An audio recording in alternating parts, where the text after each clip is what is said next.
Current బిల్లును 90% వరకు తగ్గించుకోండి. అది కమర్షియల్ అయినా రెసిడెన్షియల్ అయినా. తెలంగాణ ఏపీలో #1 roof top solar company ఫ్రైర్ energy. Hi hello welcome to Suman TV. నేను మీ రోషన్. ప్రజెంట్ మనతో పాటు మాధురి గారు ఉన్నారనమాట. ఎందుకంటే దువ్వాడ అండ్ మాధురి గారిది రోజుకొక ట్విస్ట్ అనమాట. అసలుకి ఈ ట్విస్ట్లో అసలుకి ఈ రోజు ఏం జరుగుతుంది ఒకసారి ఆ మాటలో తెలుసుకుందాం. మాధురి గారు నమస్తే అండి.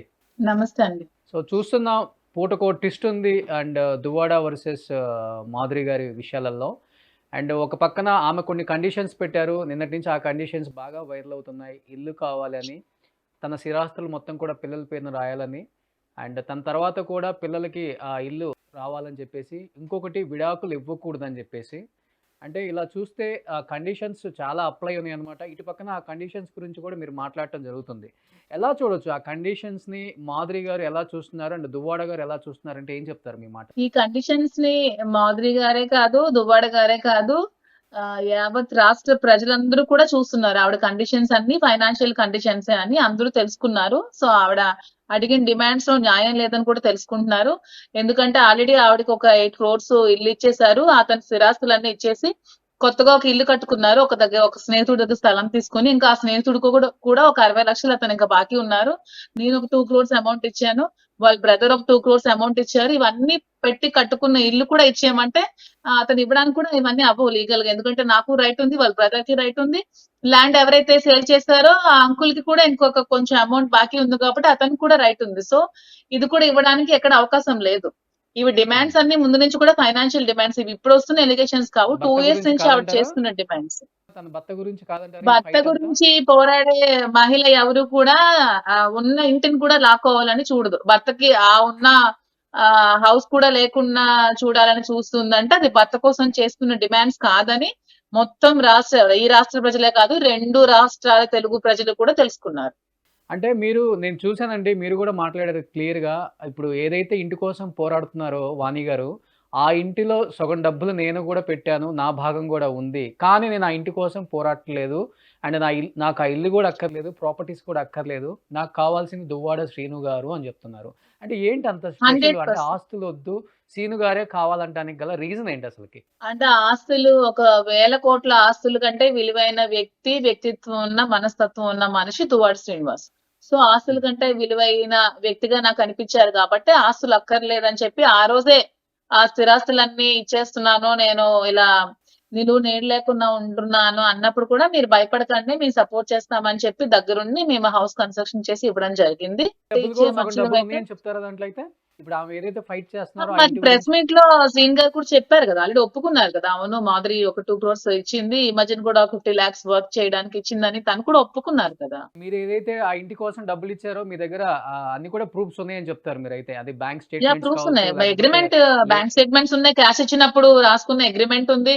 అగ్రిమెంట్ కూడా నాకు అంత ఇంపార్టెంట్ కాదు, నేను అసలు అగ్రిమెంట్ కూడా వద్దన్నాను, అంత అవసరం లేదు, మేమేమి మీకు అప్పుగా ఇవేమి ఇవ్వట్లేదు, మీకు ఎప్పుడుంటే అప్పుడు వీలు చూసుకొని మాకు ఇవ్వండి అని చెప్పాము. లేదంటే మేము అక్కడ పైన హౌస్ మేము తీసుకుంటామని చెప్పాము. ఎలాగైనా పర్వాలేదు, అది ఇవ్వకపోయినా పర్వాలేదు, అంటే ఏది ఆశించి అయితే నేను ఇవ్వలేదండి. అంటే మళ్ళీ ఇస్తారని గాని మళ్ళీ తీసుకోవాలని గాని ఆలోచనతో అయితే నేను ఇవ్వలేదు కాబట్టి ఈ రోజు అతను ఏ చేసినా ఓకే అని చెప్పడానికి రెడీగా ఉన్నాను. ఫైనాన్షియల్ గా అయితే మాకు ఆలోచన లేదు. అంటే పూటకో ట్విస్ట్ ఎందుకు చెప్పారంటే, ఫస్ట్ ఈ ఇష్యూ రేజ్ చేసినప్పుడు పెద్దగా ఎవరు కూడా ప్రజలు పెద్దగా దీని గురించి ఆలోచించలేదని చెప్పుకోవచ్చు. ఎందుకంటే ఒకవైపున మీరు సోషల్ మీడియాలో చాలా యాక్టివ్గా ఉన్నారు, రోజుకొక సినిమా పాట మీద రీల్ చేయటం, డాన్సులు చేయటం, అండ్ పూటకో డైలాగ్ చెప్తూ చాలా చాలా కామెడీగా తీసుకున్నారు జనం.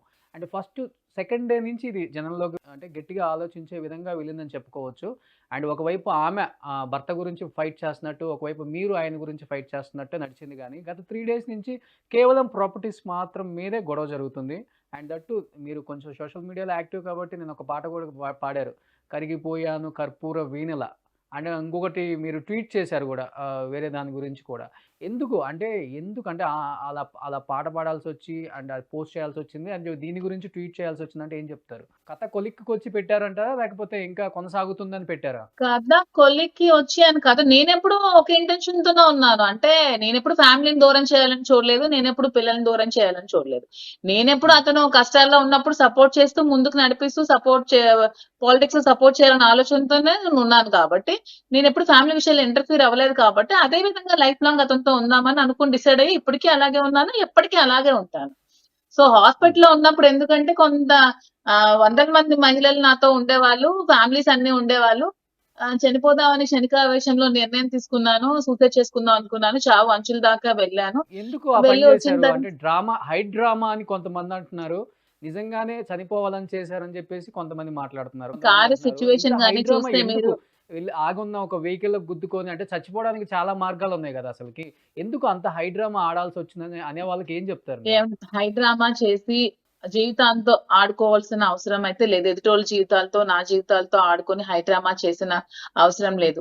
ఎవరైతే హై డ్రామా చేశారనుకుంటున్నారో వాళ్ళందరికీ మానవత్వం అనేదే లేదని నేను అనుకుంటున్నాను. ఎందుకంటే ప్రాణాల మీదకి తెచ్చుకొని హై డ్రామా చేసుకోవాల్సిన అవసరం లేదు. మీరు కార్ చూసినా, కార్ యొక్క సిట్యుయేషన్ చూసినా మీకు అర్థమవుతుంది. చూసాం. అదే. నేను అదే. సీట్ అదే. బెల్ట్ కూడా పెట్టుకోలేదు. నేను కార్‌లో వెళ్తున్నప్పుడు పిల్లలు మాట్లాడిన మాటలు నన్ను ఇబ్బందికి గురిచేసి, నన్ను మానసికంగా క్షోభకు గురిపెట్టిన ఆ టార్చర్‌ని భరించలేక నేను ఆ క్షణంలో క్షణిక ఆవేశంతో, డిప్రెషన్‌తో తీసుకున్న నిర్ణయం తప్పితే, ఇది డ్రామా అన్న వాళ్ళకి నేను ఒక్కటే మాట చెప్తున్నాను. మీరు డ్రామా నా లైఫ్‌తో నేను చెలగాటం ఆడుకుంటున్నాను. ఇది డ్రామా అని ఎవరైనా అనుకుంటే వాళ్ళందరికీ మానవత్వం లేదు. క్లియర్‌గా చనిపోయే చెప్తున్నా. అంత ఆలోచన వచ్చింది అంటే తప్పు చేశామన్న ఆలోచన మీలో ఉందా? నా వైపున తప్పు తప్పు జరిగింది. నా వైపున చేశామన్న ఆలోచన నాకు తప్పు చేశామన్న ఆలోచన లేదు. లేదు కాబట్టే నేను మీడియా ముందుకు ధైర్యంగా వచ్చి ఎదుర్కొన్నాను. ఫేస్ చేశాను. అందరికి జరిగిన వాస్తవాలను చెప్పాను. అప్పుడు అందరూ కూడా అక్కడ జరిగిన నిజానిజాలు తెలుసుకున్నారు. పిల్లలు చిన్న పిల్లలు కదా! పసిపిల్లలు కదా! పిల్లలు అలా మాట్లాడేసరికి కొంచెం బాధ అనిపించి పిల్లలే ఇలా ఏడుస్తుంటే ఎందుకు బతకాలని చిన్న డిప్రెషన్‌కి గురై జస్ట్ ఒక చిన్న వీక్ మూవ్‌మెంట్‌లో ఆ నిర్ణయం నేను తీసుకున్నాను. అంతేగాని నేను తప్పు చేయలేదు. తప్పు చెయ్యను. ఎప్పుడు కూడా నా తల్లిదండ్రులు తప్పు చేసే విధంగా నాకు పెంచలేదు. నేనేం చేసినా కరెక్ట్ గానే చేశాను. నేను ఏ నిర్ణయం తీసుకున్నా కరెక్ట్ గానే నిర్ణయం తీసుకున్నాను. తీసుకున్నాను గాబట్టి ఒక మనిషికి సపోర్ట్‌గా నిలబడ్డాను. ఎప్పుడు నిల్చుంటాను. ఎవరి కష్టాల్లో ఉన్నా సరే నేను ముందుండే వ్యక్తిని. అది అందరికీ తెలుసు మా నియోజకవర్గం ప్రజలకి. సో నేనెప్పుడు ఏ ఓకే. తప్పు చేయలేదు. మాధురి గారు ఒక మాట చెప్పండి. ఇప్పుడు మీకు పెళ్లయింది, ఆయనకి పెళ్లయింది. పెళ్లయినంత మాత్రాన వ్యక్తులు మళ్ళీ కనెక్ట్ అవ్వకూడదని ఎక్కడ రాజ్యాంగంలో రాయలేదండి. అది కొన్ని కొన్ని కారణాల వల్ల కనెక్ట్ అవుతుంటాం. ఒకటి వాళ్ళ ఇష్టాలు, ఈళ్ళ ఇష్టం వాళ్ళు కలవటం వల్ల కనెక్ట్ అవుతారు. లేకపోతే శారీరకంగా కలిసిన తర్వాత కనెక్ట్ అవ్వడం కొన్ని విధాలుగా ఉంటుంది. మీ ఇద్దరి మధ్య శారీరక సంబంధం ఉందా అంటే ఏమని చెప్తారు మీరు? మా మధ్యన శారీరక సంబంధం లేదండి. మా మధ్యన ఉన్నది ఒక మానసికమైన సంబంధం. హ్మ్. అన్నిటికంటే గొప్ప అంటే సంబంధం ఏం అది. పేరు పెట్టొచ్చు ఆ సంబంధానికి? దాన్ని ఫ్రెండ్‌షిప్ అనుకోవచ్చండి. అంటే ఫ్రెండ్‌షిప్ ఒక అనే ఒక స్నేహం. బాండింగ్ ఉంటే ఇంత దూరం రాదు గదండీ! అసలకి ఇప్పుడు ఇంత దూరం రాదు కదా! ఆమేమో కొన్ని అంటే పేర్లు పెడుతుంది. ఒక ఇప్పుడు మీరు గూడా ఒక ఒక పదం వాడారు. అడల్టరీ అని ఒక పదం వాడారు. ఆ! అది గూడా ఏండి చాలా అసలు ఆ రోజు నేను హ్మ్. మీడియాలో అడిగిన ప్రశ్నలకి నేను ఆ రోజు ఆవేశంలో ఒక ఇచ్చిన సమాధానం అడల్టరీ అనే వర్డ్ పట్టుకొని చాలా ట్రోల్స్ చేశారు. అంటే లివింగ్ హ్మ్. టుగెదర్ అంటే లేదండి మీ ఇద్దరు అడల్ట్స్ కాబట్టి మీరు అది అడల్టరీ అనుకుంటారు. ఏమనుకుంటారు లీగల్ టెర్మినాలజీలో మీరు తప్పు అని పడితే అలా అనుకోండి. అంటే అడల్టరీ ఉండడం సుప్రీం కోర్ట్ కూడా తప్పు పట్టలేదు కాబట్టి మీరు లీగల్‌గా వెళ్ళాలనుకుంటే లీగల్ టెర్మినాలజీకి వెళ్ళాలనుకుంటే అలా అనుకోండి అని చెప్పాను నేను. అంటే క్లియర్‌గా వాణి గారు గూడా మీరు పక్కన ఇదిగో వీడియో ప్లే అవుతుంది. ఒకసారి వింటే అర్థమవుతుంది. అదొక వ్యభిచార కొంప. ఎప్పుడూ కూడా దాంట్లో మనుషులు ఉంటూనే ఉంటారు. మగవాళ్ళకి కొదవే లేదు ఆ ఇంటికి. సో, అలాంటి ఒక దానిగా మార్చేసింది ఆ వ్యక్తి అని జెప్పేసి క్లియర్‌గా మీ ఆ! రాజకీయంగా ఉన్న ప్రతి ఒక్క కుటుంబంలో రాజకీయాలు చేస్తూ ఒక ఎమ్మెల్యే పొజిషన్‌లో ఉన్నప్పుడు, ఒక ఎమ్మెల్యే క్యాండిడేట్ అయినప్పుడు ఇంటికి లక్షల మంది జనాలు వస్తూ ఉంటారు. వాళ్ళ ప్రాబ్లమ్స్‌కి, వాళ్ళ అవసరాలకి. అలాగా రాజకీయ పరంగా వచ్చిన వ్యక్తులకి వ్యభిచార కొంప అంటే ఆవిడ అందరిని కామెంట్ హ్మ్. చేసినట్టే. ప్రతి ఒక్క రాజకీయ నాయకుడిని కామెంట్ చేసినట్టే. ఇది అందరూ తీసుకోవాల్సిన విషయం. రాజకీయ నాయకుడి ఇంటికి ప్రతి ఒక్క వ్యక్తులు తమ తమ కష్ట సుఖాలను పంచుకోవడానికి, తమ కష్టాలను తెలుపుకోవడానికి, తమ బాధలు చెప్పుకోవడానికి ప్రతి ఒక్కళ్ళు కూడా వస్తూ ఉంటారు. అలాంటిది నువ్వు తప్పు పట్టావంటే మరి ఇన్నాళ్ళ రాజకీయ జీవితంలో నీ ఇంటికి చాలా మంది వస్తే నువ్వు కూడా వ్యభిచారం చేసినట్టా? నువ్వు వ్యభిచారివా? నీ ఇంటికి కూడా నువ్వు రాజకీయంగా ఉన్నప్పుడు హ్మ్. చాలా మంది వ్యక్తులు మగవాళ్ళు వచ్చేవాళ్ళే. అంటే నువ్వు వ్యభిచారం చేసావా వాళ్ళందరితో? నేను కూడా సూటిగా అడుగుతున్నాను. రాజకీయంగా ఉన్నప్పుడు లక్షల మంది, వేల మంది జనాలు మన ఇంటికి వస్తే, నీ ఇంటికి కూడా వస్తుంటారు వచ్చినప్పుడు కామన్‌గా. నువ్వు అవును. వ్యభిచారం అవును. చేసావా? నువ్వు చేస్తే అప్పుడు నేను కూడా ఒప్పుకుంటాను. అంటే వాణి గారు చెప్తున్నారు ఆర్థికంగా మా ఫ్యామిలీ గాని, మా నాన్నగారు ఫ్యామిలీ గాని చాలా బలంగా ఉన్నారు. దానివల్ల ఆయన స్ట్రాంగ్‌గా మేము ఆయన్ని తీర్చిదిద్దాం గానీ, ఆయన ఫైనాన్షియల్‌గా ఎటువంటి ఆస్తులు లేవు ఆయన దగ్గర. కేవలం ఒంటి మీద బట్టలతోనే మా దగ్గరకొచ్చినప్పుడు ఉంది. బట్ ఫైనాన్షియల్‌గా అంతా మేము సంపాదించిందే. ఆయన ఏదైతే వ్యాపారాలు చేశారో, ఆ వ్యాపారాల్లో గూడా పెట్టుబడులు పెట్టింది కేవలం మేము మాత్రమే. మా వల్లే ఆయన ఎదిగారు. సో ఆస్తుల మీద మొత్తం కూడా మాకే ఉంటుంది. దాని మీద ఉన్న ఏదైతే రైట్స్ కావచ్చు, అది కేవలం సరే, పిల్లలకు ఓకే. మాత్రమే మీ చెందాలి. క్వశ్చన్ కి స్థిరాస్తులు స్ట్రైట్ అంటున్నారు. క్వశ్చన్ కి రోషన్ గారు మంచి క్వశ్చన్ అడిగారు. మీ క్వశ్చన్ కే వద్దాం. వాళ్ళు పెట్టిన పెట్టుబడులతోనే శ్రీని గారు ఎదిగారు అనుకుందాం. మరి ఈ రోజు మరి అతను ఎందుకు, వాళ్ళ ఫాదర్ ఎందుకు ఎదగలేకపోయారు? వాళ్ళ ఫాదర్ ఎందుకు అదే స్థితిలో శ్రీని గారి మీద డిపెండ్ అయ్యి శ్రీని గారు డబ్బులు ఇస్తే బతికే స్థితిలో ఎందుకు ఉన్నారు? మరి వాళ్ళు కూడా అంత ఆర్థికంగా బలోపేతం అయితే, ఇతన్నే బలోపేతం చేసిన వ్యక్తి అయితే వాళ్ళు కూడా ఎదగాలి కదా ఆర్థికంగా. వాళ్ళ దగ్గర ఎందుకు డబ్బులు లేవు? ఇప్పుడు ఆ డబ్బులు లేకే కదా ఇప్పుడు ఈ ఉన్న ఇల్లు అన్ని కాజేయాలని మీరు వస్తున్నారు. అంటే మీరేమో శారీరకంగా మేమెప్పుడు కనెక్ట్ అవ్వలేదని చెప్తున్నారు. కానీ ఫ్లోలో ఒక మీడియాతో శ్రీను గారు అన్నారు, అనుకోకుండా మేము కనెక్ట్ అయిపోయామని కూడా అన్నారు. దాన్ని ఏ ఏంటి విధంగా అది చూడొచ్చంటారు? రాంగ్ గా అది మీడియాలో సోషల్ మీడియా చూపిస్తున్నారు. మీరు కనెక్ట్ అయ్యారంటే కనెక్ట్ అయ్యామన్నారు. అంటే కనెక్ట్ అయ్యారా అంటే అవును కనెక్ట్ అయ్యాము. ఆమెకి నేను నాకు అతను కనెక్ట్ అయ్యారు. అప్పుడు నెక్స్ట్ క్వశ్చన్, అతను మీరు శారీరకంగా కనెక్ట్ అయ్యారంటే అనే వర్డ్ ని ఏదో వీడియోని అతను కనెక్ట్ చేశారండి. అది రాంగ్ గా పోర్ట్రేట్ చేసి చూపిస్తున్నారు. ఎవరు కూడా అలా హ్మ్. మాట్లాడలేదు అసలు. అది ఒక రాంగ్ వేలో అంటే దేవుడు చూపిస్తున్నారు ఆ సాక్షిగా వీడియోని. శారీరకంగా ఇప్పటి వరకు మీరు గాని, ఆయన గాని ఇంతవరకు కలవలేదని చెప్తారు. ఇప్పుడు దేవుడు సాక్షులు, దేవుడు సాక్ష్యాలు అన్ని తెచ్చుకునే పొజిషన్ ఇప్పుడు రాదండి. దేవుడు సాక్షిగా దేవుళ్ళు మేము చెప్తే అన్ని అందరూ ఆవిడే చెప్పాలి. దేవుడు సాక్షిగా అన్ని చెప్పాలి గానీ దేవుళ్ళు మధ్యలో అంటే ఆమె ఎందుకు గానీ లీగల్ గా వైఫ్ మా కదండి. ఇద్దరి వైఫ్, ఇద్దరు పిల్లలున్నారు. ఈ దానికి ఏం పేరు ఫ్యామిలీని పెట్టాలి ఆవిడ కదా అందరూ కొలాప్స్ అనుకునేది చేసుకొని ఇప్పుడు. 2 years అయిందండి. నాకు నా భర్త వద్దు అనుకొని నువ్వు గెంటే ఇంటి నుంచి పోరా అని చెప్పి పంపించి 2 ఏళ్ళు అయిందండి. ఇప్పుడు వచ్చి హైడ్రామా చేస్తోంది. అది ఫ్యామిలీ ఓకే. కదా, భర్త కదా అని మీరు సెంటిమెంటల్ గా వెళ్ళకండి. ఆవిడ గురించి తెలియదు కాబట్టి. 2 సంవత్సరాలు ఓకే. అయింది భర్తని ఇంటి నుంచి గెంటేసి, ఇంటి నుంచి తరిమేసి అన్ని గడిచి 2 ఏళ్ళు జరుగుతోంది.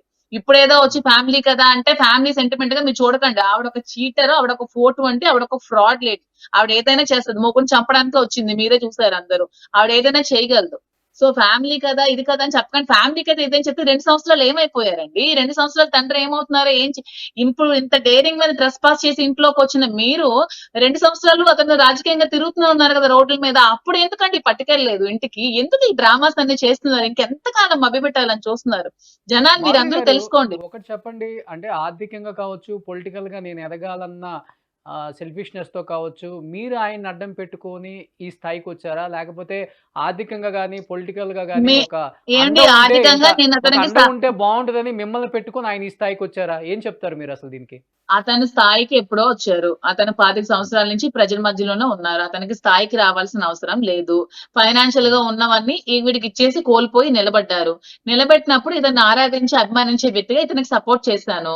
అంతేగాని నేనిప్పుడు నేను బ్లాక్‌మెయిల్ చేసి నిజంగా రాజకీయాలు రావాలనుకుంటే మరి నేను ఏదైనా పదవిలో ఉండాలి కదా! ఉన్న పదవిని కూడా నేను వదిలేసాను. రిజైన్ చేసేసాను. మహిళా అధ్యక్షురాలు పదవి కూడా నేను రిజైన్ చేసేసి, నాకు పదవులు అవసరం లేదు. ఓన్లీ పార్టీ కోసమే పనిచేస్తానని పనిచేశాను.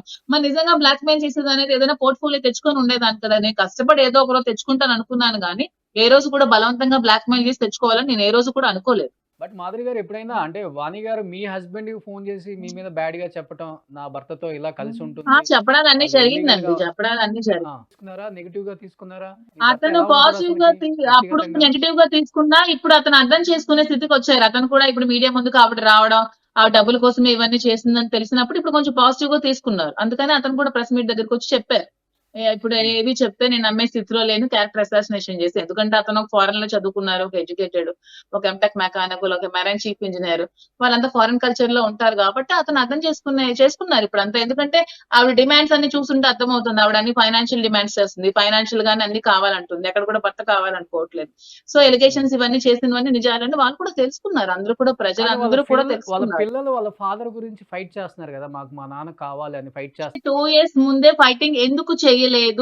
2 సంవత్సరాల ముందు మీ అమ్మగారికి టికెట్ వచ్చినప్పుడు, మీ అమ్మతో మీరు తిరిగిన మనుషులు నాన్నకి టికెట్ వచ్చినప్పుడు నాన్న పక్కన ఎందుకు లేరు? అమ్మకి టికెట్ వచ్చినప్పుడు నాన్న పక్కన కండువా యేసుకొని తిరిగిన మీరు, నాన్నకి టికెట్ వచ్చినప్పుడు నాన్న పక్కన కండువా యేసుకొని ఎందుకు తిరగలేదు? నాన్న ఏ హ్మ్. రోజు తిన్నారా లేదా ఎందుకు అడగలేదు? నాన్న హ్మ్. పేషెంట్ అయ్యి హాస్పిటల్ అడ్మిట్ అయినప్పుడు ఎందుకు రాలేదు? ఇవన్నీ హ్మ్. చేయని మీరు ఇప్పుడెందుకు తండ్రి గుర్తొచ్చారు? అంటే ఇప్పుడు డబ్బుకు ఆర్థికంగా మీకు కావాల్సి కాబట్టి తండ్రి గుర్తొచ్చాడా? తండ్రి కష్టాల్లో ఉన్న తండ్రి గుర్తులేదు. తండ్రికి మీరే కదా ముగ్గురు కలిపి మెడపెట్టి బయటకి గెంటేసిన వ్యక్తులు ఇప్పుడు తండ్రి కావాలని ఎలాగ అడుగుతున్నారు? ఒక్కటే క్వశ్చన్ రోషన్ గారు. తండ్రికి ఎమ్మెల్యే టికెట్ వచ్చినప్పుడు మీరందరూ ఎందుకు లేరు పక్కన? ఆ రోజు ఓకే. ఎందుకు ఫైట్ చేసుకోలేదు? ఆ రోజు నాన్న నువ్వు కావాలి నువ్వు వెళ్ళొద్దని ఎందుకు ఫైట్ చేయలేదు? ఈ రోజు ఎందుకు ఫైట్ చేశారు? ఇవన్నీ తెలుసుకోవాలి. ఓకే. అవంతా ఒక డ్రామా, అంటే హై డ్రామా. వాళ్ళ పొలిటికల్ ఫ్యామిలీ ఆయన దూరంగా పెట్టింది కాబట్టి మీరు చాలా సెంటిమెంట్ గా ఆయన కనెక్ట్ అయ్యారని చెప్పుకోవచ్చు. మీరు చెప్పే ఎస్ 100% అండి. కోణాన్ని ఫ్యామిలీ చూస్తుంటే. దూరంగా పెట్టింది. నన్నే ఎలిగేషన్ గా చూపించి దూరం పెట్టింది. నన్నే ఎలిగేషన్ గా చూపించి అతని టికెట్ కాజేయాలని చూసింది. నన్నే చూపించి అతని రాజకీయ భవిష్యత్తు తీయాలని చూసింది. అదే టైంలో ఎదుగుతున్న నన్ను కూడా బదనాం చేయాలని చూసింది. కాబట్టి అతన్ని నేను చూసుకోవాల్సి వచ్చింది. ఇదే క్లియర్. ఓకే. బట్ నిన్న మీకు యాక్సిడెంట్ అయినప్పుడు కావచ్చు, లేకపోతే ఈ 1 వీక్ నుంచి ఆయన మీకు టచ్ లో ఉన్నారా? మళ్ళీ అదే విధంగా అదే ప్రేమ 100% టచ్ లో చూపిస్తున్నారా? ఉన్నారు. ఇద్దరి మధ్య రోజు ఆ కాల్ ప్రేమ చేస్తారు. హాస్పిటల్ ఉన్నప్పుడు కూడా దగ్గరుండి అపోలోకి అడ్మిట్ చేసి హాస్పిటల్కి వచ్చి లేదు చూసారా? భయాందోళనతో అతను ఉన్నారు కాబట్టి రాలేకపోయారు. లేదంటే ఖచ్చితంగా నా పక్కనే ఇటువంటి పొజిషన్ లో నా పక్కనే ఉండి నన్ను చూసుకునే వ్యక్తి దువ్వాడ శ్రీనివాస్. అంటే మీరైతే ఆయన వదులుకునే స్థితిలో లేరు. మీరైతే నేనైతే ఖచ్చితంగా అతన్ని ఆయన వదులుకునే కావాలని స్థితిలో అంటున్నారు ప్రతి లేదు. చోట కూడా. ఎప్పటికీ నేనైతే వదులుకోను కూడా. వదులుకోను అంటే ఇన్ ద సెన్స్ ఎలా అండి? అంటే ఎలాంటి బంధంతో వదులుకోవాలని చెప్తున్నారు మీరు? ఒక నేను ఫ్రెండ్‌షిప్పా? ఒక లేకపోతే నేను అతనికి ఎటువంటి సిట్యుయేషన్స్ వల్ల అతను ఒంటరి అయిపోయారో ఆ సిట్యుయేషన్ లో ఇప్పుడు నేను తోడుగా ఉండాలని కోరుకుంటున్నాను. పెళ్లి చేసుకునే అవకాశం ఉందా మీ ఇద్దరు? అది ఫర్దర్ గా ఆలోచించాలండి. అవన్నీ ఫ్యూచర్ లో ఇంకా చాలా టైం ఉంది. వాటికి ఆలోచించే టైం చాలా ఉంది. ఎప్పుడైనా అంటే ఆలోచించే అలాంటి టైం టైం ఉంది అంటే వచ్చినప్పుడు మీ మైండ్‌లో ఆలోచన అయితే ఉందంటారు. బట్ అంటే మీరు సోషల్ మీడియాలో చాలా సుపరిచితులండి అందరికి కూడా. అంటే మంచి అందంతో అందరిని కూడా ఆకట్టుకుంటారు. మంచి మంచి పాటలకి రీల్స్ చేస్తూ ఉంటారు. నేను కూడా కొన్ని చూసాను కూడా. శ్రీను గారి మీద ఒక పాట పాడాలంటే ఏం పాట పాడతారు ఇప్పుడు? శ్రీని గారి మీద పాట పాడాలంటే చాలా పాటలు ఉన్నాయి శ్రీని గారి మీద పాడాలంటే. ఒకటి పాడండి మాధురి గారు. అంటే అతనికి ఇష్టమైన పాట మధురాతి మధురం. ఓకే. మధురాతి మధురం మన ప్రేమ మధురం. ఓకే అండి. అంటే ఫైనల్‌గా ఏం చెప్పాలనుకుంటున్నారు మాధురి గారు ఈ ఇష్యూ గురించి? ఈ ట్విస్ట్‌లకి ఎండ్ కార్డ్ ఉందంటారా? లేకపోతే ఈ ట్విస్ట్‌ల మీద ట్విస్ట్‌లకి ట్విస్ట్‌లు ఎండ్ కార్డ్ డైలీ ఎప్పటికీ ఉండదు. ఎందుకంటే హ్మ్. ఫైనాన్షియల్ గా ఆవిడ ధనదాహం అనేది ఎప్పటికీ తీరదు. ఆవిడ ఎంత ఇస్తున్నా ఇంకా డిమాండ్స్ చేస్తూనే ఉంటుంది. ఇతను ఈ హ్మ్. ఇల్లు కూడా ఇచ్చేసి ఇప్పుడు మళ్ళా వచ్చి ఇంకో ఇల్లు కట్టుకున్నా సరే అక్కడ కూడా రావాలని కోరుకుని ఉంటుంది. ఎందుకంటే ఆమె హ్మ్. నోటితో ఆమె చెప్పింది. ఆస్తులన్నీ ఇచ్చేసి ఊరొదిలి వెళ్ళిపోమని చెప్పింది. ఆమె ధనదాహం తీరదు. మీరు ఇతనికున్న ఫేమ్‌ని ఎప్పుడు వదిలిపెట్టి ఎళ్తారా మీరు గూడా? నేనెందుకండి వదిలిపెట్టి వెళ్తాను. చెప్పాను కదా! లైఫ్ లాంగ్ అతనితో కలిసి ఫ్రెండ్‌గా ఉంటానని చెప్తున్నాను కదా! నేనెందుకు వదిలిపెట్టి వెళ్తాను? నేనెప్పుడు వదిలిపెట్టి వెళ్ళను. మరి మీరు లైఫ్ లాంగ్ థాంక్ యూ. అతనితో ఫ్రెండ్‌గా నేను ఉండిపోతానంటే మీ భర్త ఏం కావాలి మరి? మీ భర్త, మీ పిల్లల గురించి ఏం నేను ఫ్రెండ్‌గా ఆలోచిస్తారు? ఉండిపోతానన్నాను గానీ, ఇప్పుడు భర్త మొన్నటి వరకు దూరం పెట్టారు. కానీ ఇప్పుడొచ్చి నాకు సపోర్ట్ చేశారు. అండర్‌స్టాండింగ్‌తో మాట్లాడిన తర్వాత అప్పుడు నిర్ణయాలు ఎలా ఉంటాయో కలిసి మాట్లాడతాం. మళ్ళీ నాకింత ఏదో ఈ చేసింది. గొడవ జరక్క ముందు వరకు కూడా మీ వారు దూరంగానే ఉన్నారు మీకు. ఉన్నారు. 1 ఇయర్ నుంచి దూరంగా ఉన్నారు. నేను సూసైడ్ చేసుకున్నానని తెలిసాక అలా సూసైడ్ చేసుకోవడం తప్పు. చాలా ఎలిగేషన్స్ ఒస్తాయి. నీకిష్టమైన పొలిటికల్ లైఫ్‌లో నువ్వున్నావు, ధైర్యంగా ఎదుర్కొంటున్నావు, బాగా బతుకుతున్నావు అనుకున్నాను గానీ, ఆత్మహత్య చేసుకునేంత పిరికిదానివి అనుకోలేదు. ఆత్మహత్య ఆ! చేసుకోకూడదు. అలా నువ్వేమి సొసైటీకి ఏం చెప్దాం అనుకుంటున్నావు ఆత్మహత్య చేసి? నువ్వు బ్రతకాలి. బ్రతికి నువ్వేంటో నిరూపించుకోవాలి గానీ, ఇలా అంటే ఆత్మహత్య బయట గూడా ఒక చేసుకోకూడదని టాక్ ఉంది చెప్పారు. మాధురి గారు. కేవలం మీ ఇద్దరి మధ్య బంధం చూడలేక ఆయన మీకు దూరంగా ఉన్నారు అనే మాట వాస్తవమా? లేదండి. ఈవిడ చేసిన ఎలిగేషన్స్ చూడలేక నాకు రాజకీయ లైఫ్ ఇష్టం. తిను కష్టపడుతోంది. ఇన్ని ఎలిగేషన్స్ వచ్చినా కష్టపడుతోంది.